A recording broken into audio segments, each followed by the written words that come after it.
Elephant Man Podcast Network, Grown Man Conversations dealing with elephants in the room. It's your man DB. Like, subscribe, share. Hit the notification bell so you can know when new content coming on. Hey, man, that has never happened. That is so crazy. You know what? And we talking to a comedian, too, that has to bring up improv.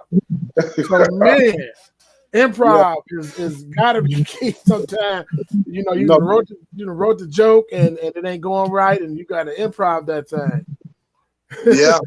Like I said, I done went to the store, took a bath, and I'm ready. We in the house. You know what I'm saying? Oh, man, that's crazy. My man's Donald Martin, by way of Flint, Michigan, Indianapolis. You're still in Indianapolis, ain't it? Yeah, I'm still in Indianapolis, but I still got a lot of family in Flint. My aunt, my nieces, nephews, cousins. I was up in Flint in July. My uncle passed away in July, and was caught in a gun battle in between. Really? You know, oh man, them youngsters up there, man, they fear nothing. I feel like they fear nothing but the person that they're trying to kill. That's all they fear.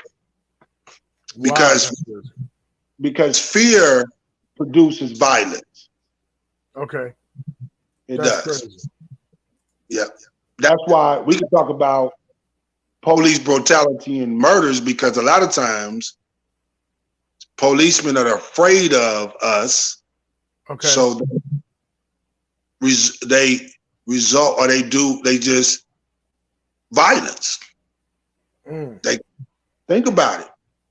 Because if you hear the testimonies, they always say, I thought he had something. I thought he did this. I thought he was going to do this, because they're afraid. So the only thing, that's what fear does. Fear produces violence. Because if you ask anybody, even our young people, why are they doing what they're doing? Well, I thought they was going to get me. So I had to get them before they got me. Man. And that's crazy, too, because the whole serve and protect model is different when they say, I got to make it home to my family, my wife and kids. You know what I mean? So if I see anything shaky, anything funny, you know what I mean? I'm going to it's either me or you. You know what I'm saying? So that's kind of crazy, man. Because that's fear. You're afraid. Yeah. You're afraid. Yeah. Yeah. So, man, tell me about Flint. You were born and raised. When did you leave Flint and go to Indianapolis? What happened with that? So I left Flint in 1989, man. So reason why I left in 1989 was I was going into my freshman year. So I was 8th grade, going into my freshman year. So I was 13, 14. I was flunking 8th grade. All I wanted to do was, I hated school. I hated life. And so my uncle at the time, the one that passed away, he was a big time drug dealer. So I wanted to be just like him. So I knew I was headed. I knew what I was going to do. And we came here to Indianapolis for a funeral in that was probably February of 89. And my mom, you know, I'm the youngest of four. So my mom was like, we moving to Indianapolis. And I wanted to move. I wanted something different. So we moved in 1989. So I've been here a little bit over almost, 32 years, maybe. 13, wow. Yeah. But I still got a lot of ties in Flint. You know, I still, Flint is my heart. I plan on doing a lot of stuff with Flint. Once I become a multi-millionaire, I'll be going back to Flint to do some having resources beyond. That's the whole goal of being a multi-millionaire, is to have resources for our community. Yeah. So is the water still, we haven't heard about it, haven't been in the news for a couple of years. Is the water in Flint still bad, or did they fix that problem, get rid of them pipes and fix that problem? Nah, it's still bad, man. It's still bad in some areas. Okay. It's been bad for probably 30 years, man. That was just a political stunt, man. That was a political stunt. Shalom. Yeah. So it was a political stunt. The water's still bad. Okay, that's crazy, man. It's crazy. And so let me tell you a little bit, because so I delivered water. We delivered water in 2016 and 2018. Of course, 2016, everything blowed up because it was political. You had the presidential candidates. That's what they used somewhat that platform in 2016 to run on. And then we delivered in 2018. And it was crazy because when I started delivering, because I had the community come together to deliver, people was like, the water is still bad. And the only reason why they didn't know the water was still bad is because the media didn't tell us that the water was bad. That's how powerful media is, because out of sight, out of mind. And when we went down there twice, nothing changed. And I was just there last year, and they still talking about water issues. Wow. Yeah. That's crazy. That's crazy. Right. So, and that's the thing people don't understand about water. So we just think of, my mindset, you're thinking about drinking water, but you're thinking about water for cleaning your food, water for bathing. You need water for a lot of things. Just imagine how many cases of water, if you have a family of 5, how many cases of water you would need for your family. You probably need a whole room full of cases of water, because you got to take baths. You gotta drink it. You gotta clean your food. Just, even wash your clothes. Yeah. All that's crazy. Potential. Man, that's crazy. Yeah. Man, did you come into the faith before you left Flint, or when you got to Indianapolis? And how'd you go with Overcomers? Man, we was born in the church, man. I was on the third pew. You know what I'm saying? I was born. My mama probably had me in church, like right after altar call. She took me to the altar call right after I was born. You know what I mean? But so I grew up in church. My mom's Sunday school teacher, 30 plus years. When we grew up in the projects in Flint, the Regencies, when we grew up in the projects, my mother used to have Bible class down in the basement. Because, projects had basements back then. Every project, you know what I'm saying? So mom we had like 20 kids down there learning like daily breads or little booklets, because my mama always fed everybody. We had moon pies and we had freeze cups. Moon pies and freeze cups. People came out the woodwork for the moon pies, them yellow moon pies or them brown moon pies, and the grape freeze cup or the fruit punch freeze cup. Because we had a deep freezer, because we had food stamps. So she fed the. So I came from there. Then I actually started ministering at the age of 16, but I didn't really know what I was doing, man. I didn't, the way I grew up, if you feel like you call, you just had your trial sermon and you was there. Then grew up in Baptist, and then I came to Overcoming in 2000. Ministered there, fell off. I figured I wanted to do my comedy. That was the only thing. And now God is just taking it all to like, I ain't 180. I'm probably 172.4. You know what I'm saying? Not all the way back. I know what ministry is, man. I know that the ministry God has for me is really just to help people, man. To build a kingdom. Because I want to tell people, whoever listening, like I do a lot of community work, but I tell a lot of my community brothers that I deal with, somebody has to make the money. Everybody can't be kumbaya on the streets. Somebody got to be behind the scenes making the money, so then you can be the resources for the community activists. Because one thing I understand about government will give you money, but government will also give you their voice. They do not give you money without the voice. So let's eliminate the money. And once you eliminate the money from the government, you eliminate the voice. So we need people that are multimillionaires, multi-billionaires to provide for the community activists in the community actually doing the work. Yeah. One time, we have a lot of people that's actors and actresses, and they go into football, baseball, basketball, and I was wondering why.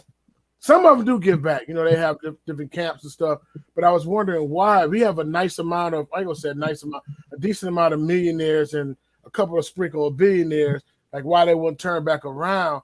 And then the Ruach showed me, we went from, okay, y'all all together, there's racism, but then that classism came.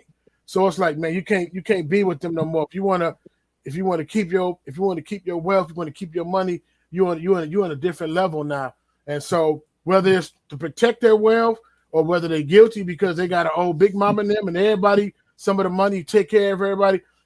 So it's a classism gap. And that separates the resources from our neighborhood. But if we really understand history, classism. So just take it out of slavery. Like if you study it, some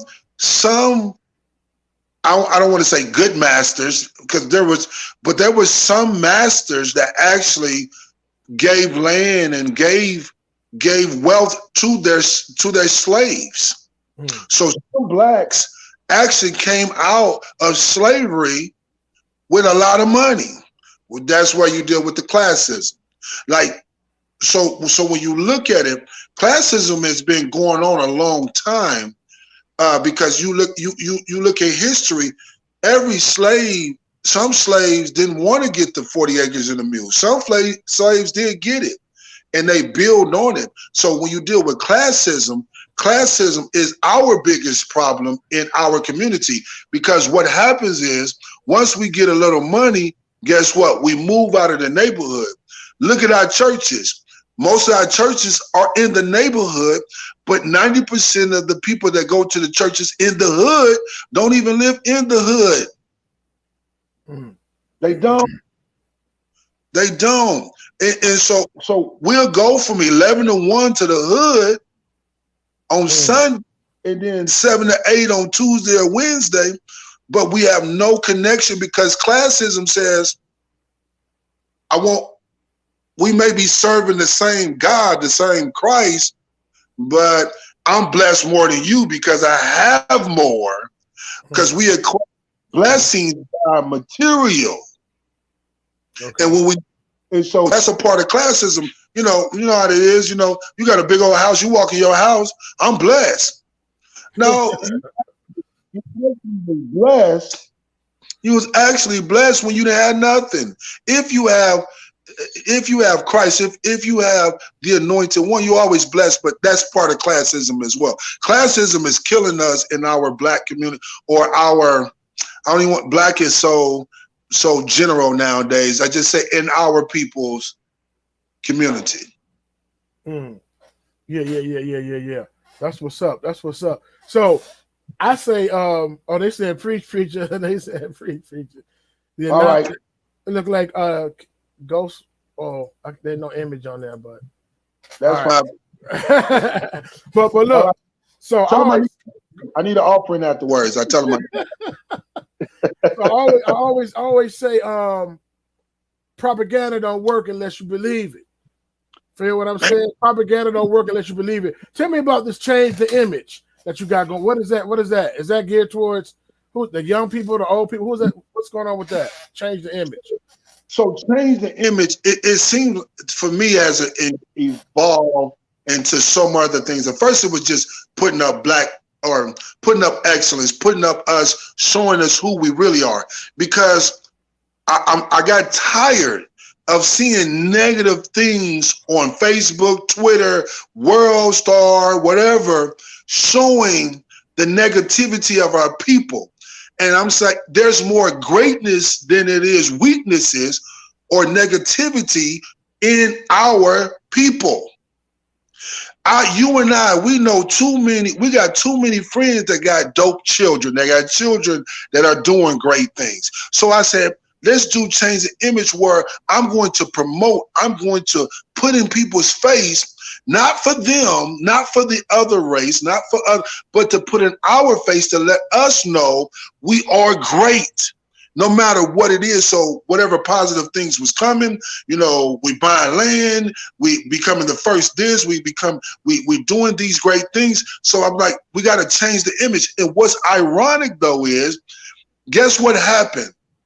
I started this campaign before they started tearing down the statues, before Ancient Mama is not on the surf, Uncle Ben is not on the rice. I did all that beforehand. And guess what they started doing? They started changing the image, because the image that was before us was negative images. Now look, Dr. Seuss. Now look at Pepe Le Pew. Now you look at things going on. But see, the problem is, we and it's not even us, because we just want to be equal. So change the image. So what now change the image is why resources. So now what I'm going to do with change the image is bring all the resources to the hood, so you don't have to go outside the hood to get what you need. Let me give you an example.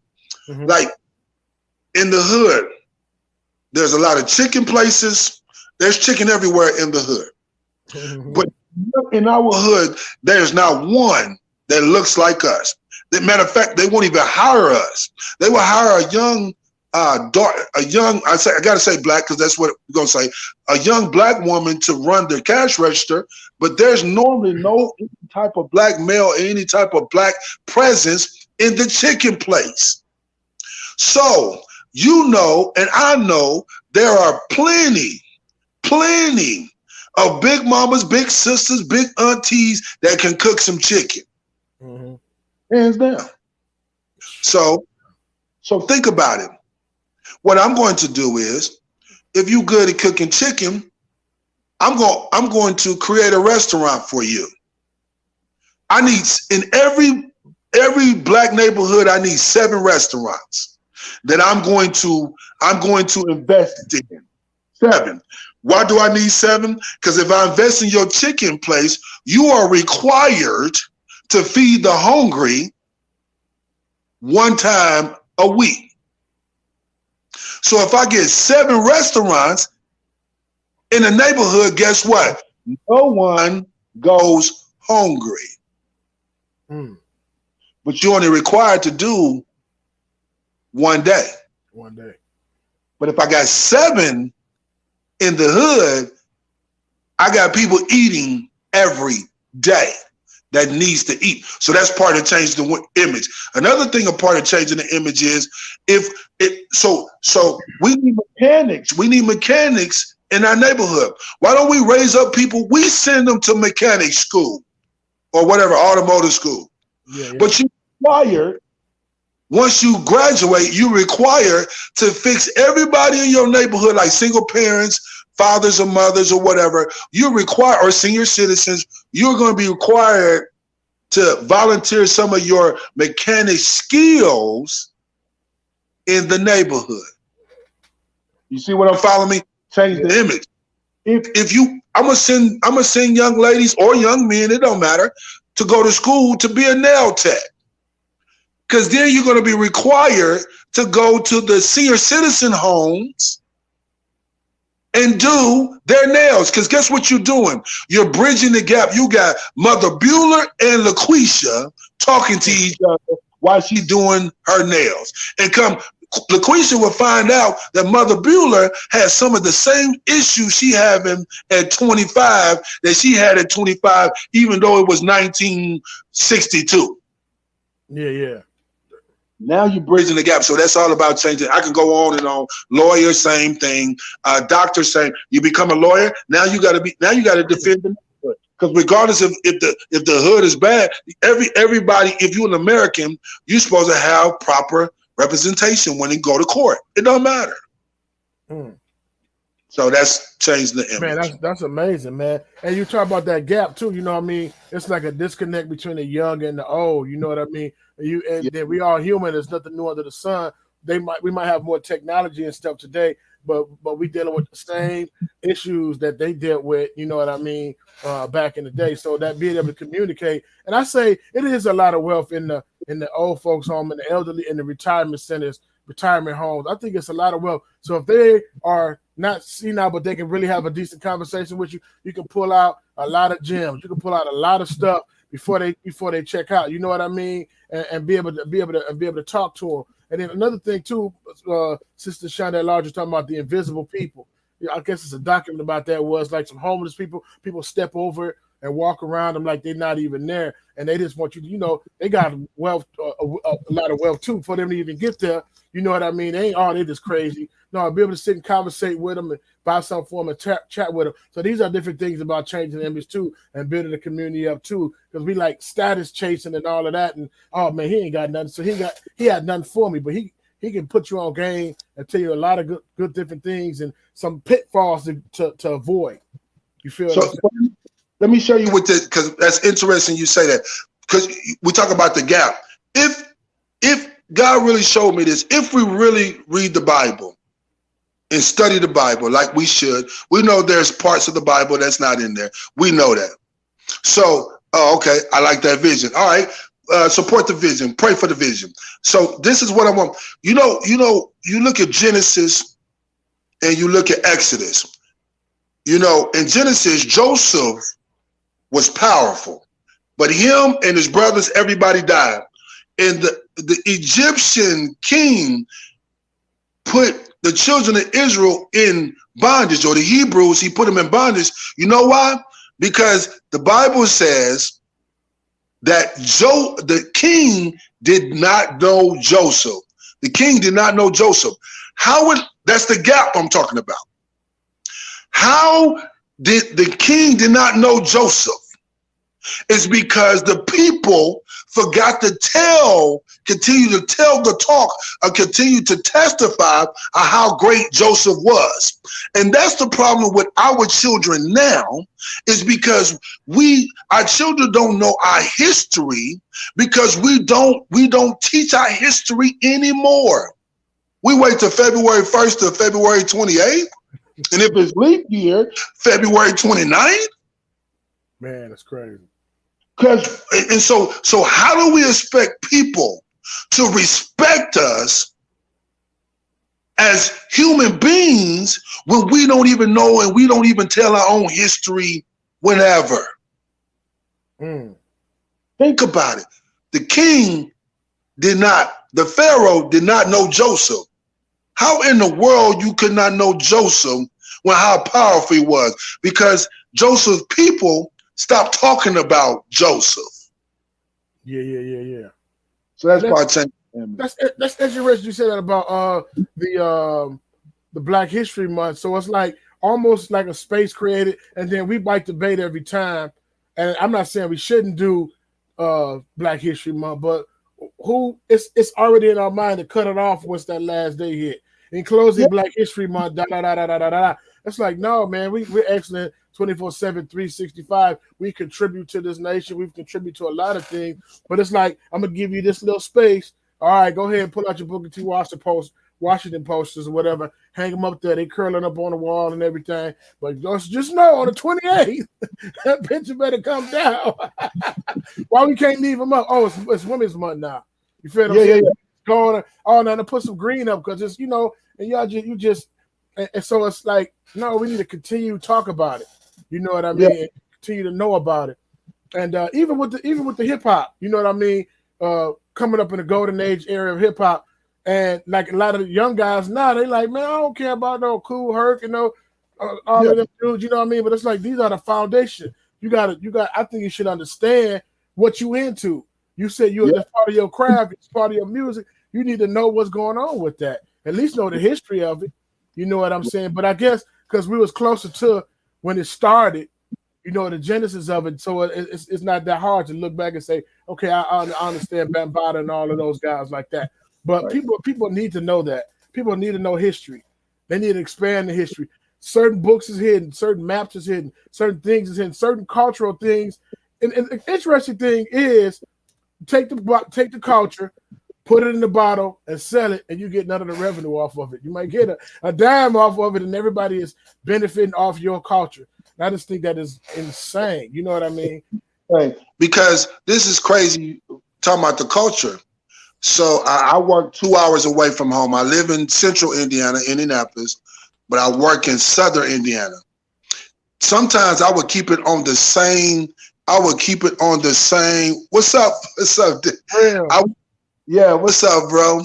I would keep it on. I would keep it on the same station. So, say a hip hop station here is 96.3, and I would drive all the way down to Southern Indiana, the same station. Now, the hip hop station is actually commercials are talking about borrowing money, getting money, borrowing money. When you get down to the southern part of Indiana, where there's predominantly white, they're talking about investing money. The same station got, but the hip hop culture, they teaching you how to go in debt. Wow. Move down, and the culture changes. They teaching you how to invest your money. Same station. But of course, it's the same numbers on it, but different station. But what I'm saying is, in our culture, they teaching us to go into debt. Because the culture is, we want things, the culture has been taught, get it now. Yeah. Get it now, because I don't mind dying for it. But this is what I understand about even with our culture. If you look at our culture, just look at this. When we die, when our young people die, they're shown more love dead than alive. Man. Look at the Facebook post. I go back and check Facebook posts when people say rest in peace, and then I go look at that person who died, and I go far as I can go back. The same people say, "Oh man, I miss you." Woo woo woo. One gentleman, it was his son's birthday. The very one that was saying, "I miss you, I can't wait to see you," they never even responded by telling their son happy birthday.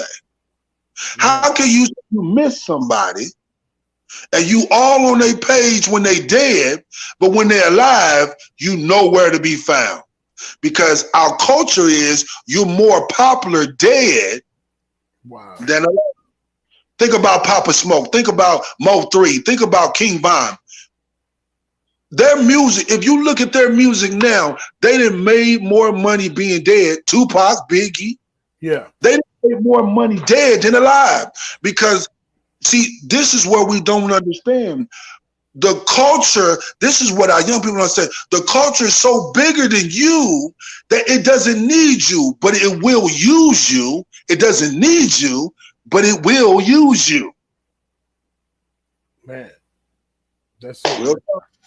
Yeah, and I remember too, even after Pac had died, that Machiavelli dropped, and they went everywhere. You know, after Biggie died, that double CD from Biggie came out. You know what I mean? And it's kind of crazy like that. You know what I mean? All that stuff come out after they died. You know what I mean? And I even hear people always say, appreciate them now. Tell them I love you now. Tell them thank you now. Give them their roses now. You know what I'm saying? And let them know that you appreciate them now. You don't have to wait till they're dead. You know what I'm saying? Dead and gone. And but the thing is though, DB, be honest. I'm gonna give you an example. I used to work at a Huntington Bank, a bank inside a grocery store. I got robbed inside a grocery store by the U-Scan. Dude yell and scream and everything. Robbed me. Right out the door. Now, mind you, this is July 6, 2012. So everybody's in the store at the store that I was at. But not until we closed the gates, people came up and said, "What happened?" And I began to think, y'all didn't hear this dude yelling? You didn't hear this dude running out the store? And this is what I came to the conclusion. When you in your own world, you don't notice nothing else. And that's even the flowers people giving. People say, yeah, we should give each other flowers, but we so consumed with our own world, sometimes we ain't got time to give somebody else flowers because our world is so full of dandelions or whatever, cuckabugs as we used to call them, all this stuff, because it's choking us. We don't have time to give flowers. We in our own world, bro. Yeah. We don't see the benefit of that. Yeah, because that's our community. We was always taught, you better get yours, you better get mine. You know, I'm gonna get mine, you're gonna get yours. I ain't trying to leave nothing. I don't want my family fighting over my money.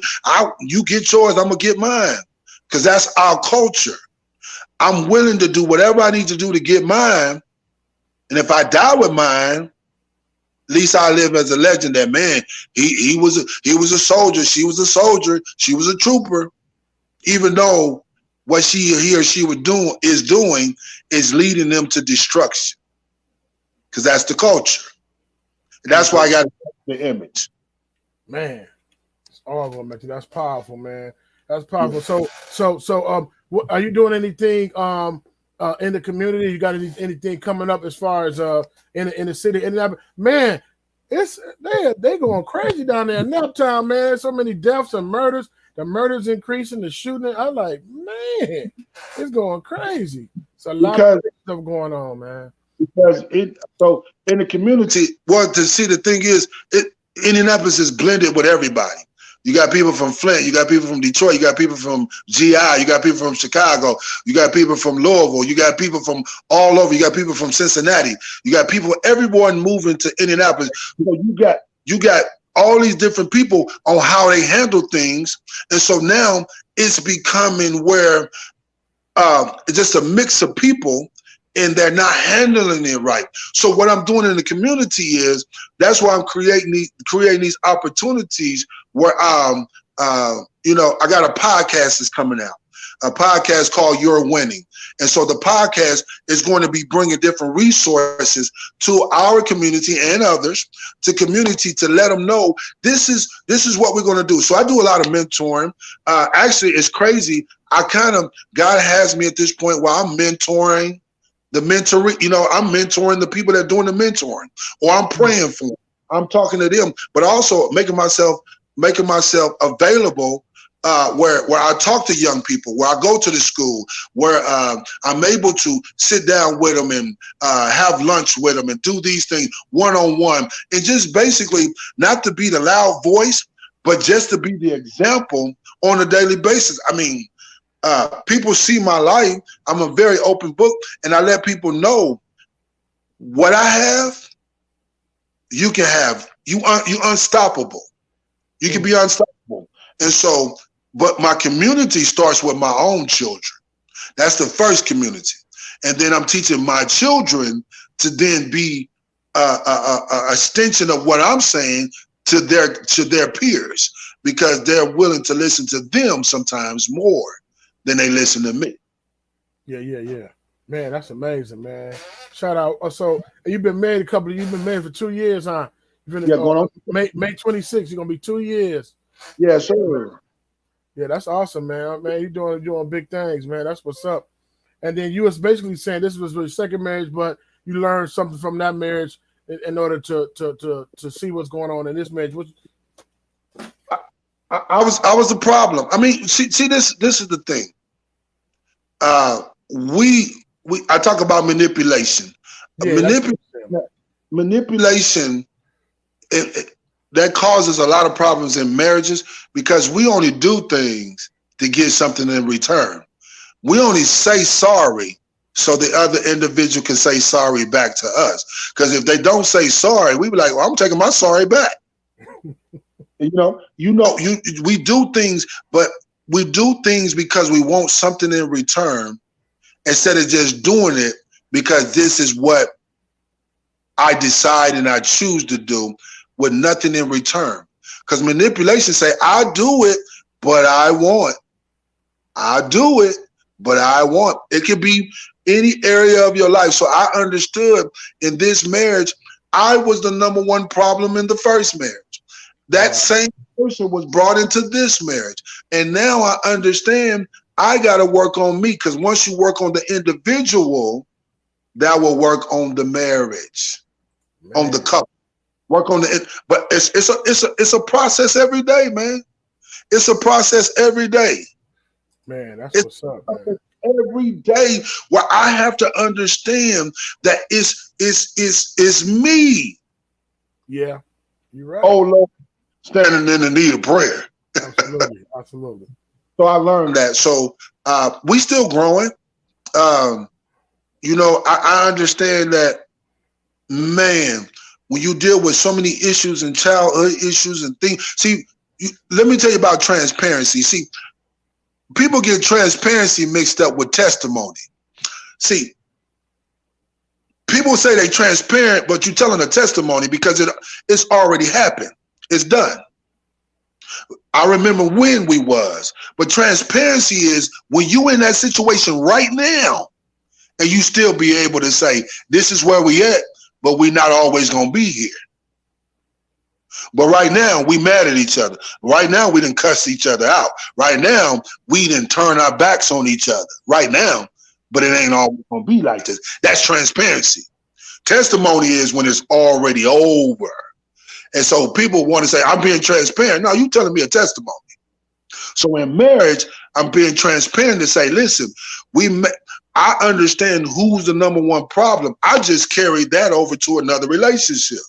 And that's the failure that we have in every relationship, is because we never look at ourselves as being the issue.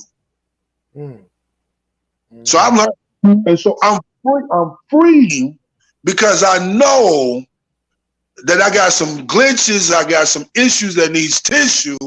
I know I got some things that's in me that it's gonna take but the grace of God for me to live this life with integrity and in character.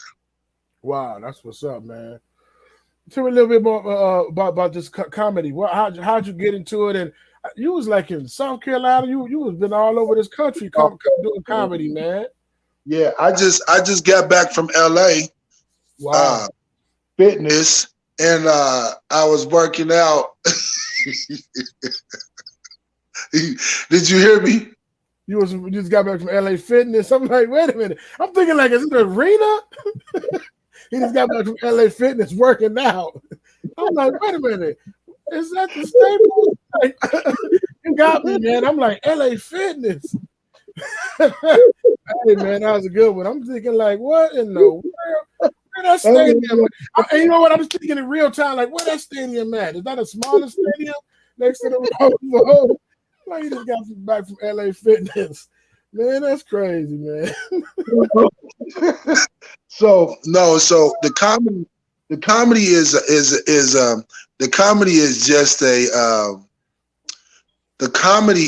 just a it's like an alter ego. Like, I don't have to do it anymore, but I do it because I love to see people laugh. So I started off in like 2002 at Overcoming Church. Pastor and Bruce and Loretta Farr, they gave me an opportunity. Yeah, man, they awesome people, man. They allowed me to be on stage on Families and Friends. I didn't think I was funny. People liked it, but it actually took me 4 years to really another 2 years to get involved. But really, man, just in the last 6 to 7 years, I know it's ministry, man. Like, my comedy is ministry. And I love to do it, man. I love comedy. It's so crazy. Like, my name is For Show, and that's Philippians 4:13. It says, I can do all things through Christ who strengthens me. So instead of saying amen, you say for show. So when they say let the church say amen, I'll be like, let the church say for show. That's just, I'm just using, because I'm from the hood. So the comedy thing is, man, I got management now. So we working on some things. I'm working on a special that I'm planning on doing, probably not to next year. Working on a special on my life. It's going to be called Afterthought, just because that's the problem we dealing with in our communities. So I'm sideways with that. But Afterthought has to do with our community, because as Black people, we thought we are afterthought. Think about it. We're afterthought. Oh, it's 2020. So, Black Lives Matter. Oh, it's 2020 because it's election. Oh, now, yeah, because we're afterthought. And so my whole life has been an afterthought. So I thought. So it's going to deal with issues like that. So my comedy is turning more to than just ha ha he he, but it's going to be more thought. It's more thought provoking on. It's funny, but it has a message behind it. That's good. Doing a lot of writing, man. I'm doing a lot of writing, man. I'm doing a lot of writing. The comedy thing, man, it's becoming so. I'm so confident in understanding what I'm doing, man. And I got a powerful wife behind me that I can go somewhere and I'm think I'm funny, and she'd be like, "You're not funny. That wasn't even funny." Wow. Yeah. Back to the lab. Brutal honesty. People be laughing. She said, "You better than that. You better than that." So, that yeah, it's just being real, man. Just that's what we're doing because I'm 45, man, and I just don't have time anymore. I don't have time to be passive aggressive. I don't have time to be one where I don't be confrontational. I don't have time for that anymore. But when I say confrontational, I'm not talking about speaking truth, not speaking my feelings, not speaking what I didn't heard, but speaking truth. And then get an understanding of what somebody else is saying and decipher through what they're saying and add to the truth that I have. Because they have truth as well. That's what's up, man. Man, glad you came by, man. We've been trying to get this going for like 4 months. Man, because life is busy, man. Life is busy. Yes, sir. And that's the thing. The demand is about to go. The demand is about to go way up. So I had to start eating right. My wife told me. She told me Sunday, because I had a show Sunday. She said, "You better start eating right. You better start, get rest, getting this." So now the demand is about to go. So now I got to make sure I take care of my body, man. I done lost like 3 ounces in the last 2 days. So I'm 3 ounces. My fingernail fell off. So that was my 3 ounces. Man, that's crazy, man. Yeah. That's hilarious. You ain't got. You said you got some. You got some DVDs. Man, I do, but no, I need to do all that over, man. I probably, my DVDs are like the karate movies. You know what I'm saying? When you talking, then your voice go over. It'd be like, "Hello." Right. Working on some new stuff. So nothing right now. Nothing right now. Okay, and give me that. When is the You're Winning podcast coming out, and what platform will it be on? So it'll be on YouTube. It's under You're Winning, Donald Martin. So my first taping is because we pre-recorded. So we tape this Sunday, and then the first one will be March 18th, and I'll be doing once a week on Thursdays, where I will interview different people that's doing positive things. So it's a positive people who are doing positive things on a positive platform. So whether it's community activists, whether it's real estate agents, finance agents, bankers, business owners, just bringing positivity to the social media. It'll be on Twitter. It'll be on it'll be on all that stuff. But it's You're Winning. YOU_RE winning, WINNING. Purpose over popularity. Let it pop. Purpose over popularity. Purpose over popularity. Purpose over popularity. That's what's up, man. Anything else before we close out, man? I appreciate you, man. It was very, very powerful, very insightful, man. Changing the image. We do got to change the image. And we do that one soul at a time, man. You know what I mean? And we got to let these guys know that they're Imago Dei. They created an image and likeness of Yah, and that they have a purpose, man. And you know what I mean? Some people, I hear a lot of some young people like, man, I didn't even know I was going to make it past 21, and I'm 25 now. I'm like, that ain't a lofty dream to make it to 25, man, but it's so shallow. So we got to teach these guys, man, look, it's more to life. You got, it's a purpose for your life. Right. So whoever listening to me, I want to say this. More than anything, the ability that you have in you is amazing. And you gotta know, it ain't gonna make sense. People ain't gonna agree with you. People are gonna still think of you as what you used to be. You have to bet on yourself. Bet on yourself. Because when you bet on yourself and you believe, because it's one thing to believe in Yah, But you gotta believe that the Yah that's in you, he gives you the ability to do more than you ever thought you can do. Bro, I never thought I could be in this position to be able to talk the way I'm talking. But when I got with Yah and understood that he's giving me the ability to get whatever I need to get, I'm a pretty powerful person in Yah. Amen. Whoever listening, bet on yourself. Whatever your passion is, whatever you trying to do, I know you working a 9-to-5 job. You don't even like your job. I guarantee you, if you start building what God has given you, trust me, it ain't about making a lot of money, but you will be satisfied in what you're doing because your purpose over popularity. Love you. Man. Elephant Man Podcast Network, Grown Man Conversations dealing with elephants in the room for sure. Donald Martin, man, thank you for stopping by, man. We got to chop it up some more. We got more to talk about. Just set it up for me. Set it up for me. Set it up. yeah. We gonna definitely, and then I'm gonna check out the podcast and send everybody that way, man. All right. Yep. Shout out to Pharrell. Shout out to Brian Edwards. Shout out to Brian Carter. Shout out to man. I love y'all, man. Overcomers, man. Y'all got a strong nucleus of brothers down there, man. Man, we have a good time, man. I keep trying to get Brian Edwards to get us back to Flat Rock. I mean, Lake Placid was good, but we need a Flat Rock. Need to go back to Flat Rock, man. Yeah. All right, man. I'm gonna holler at you.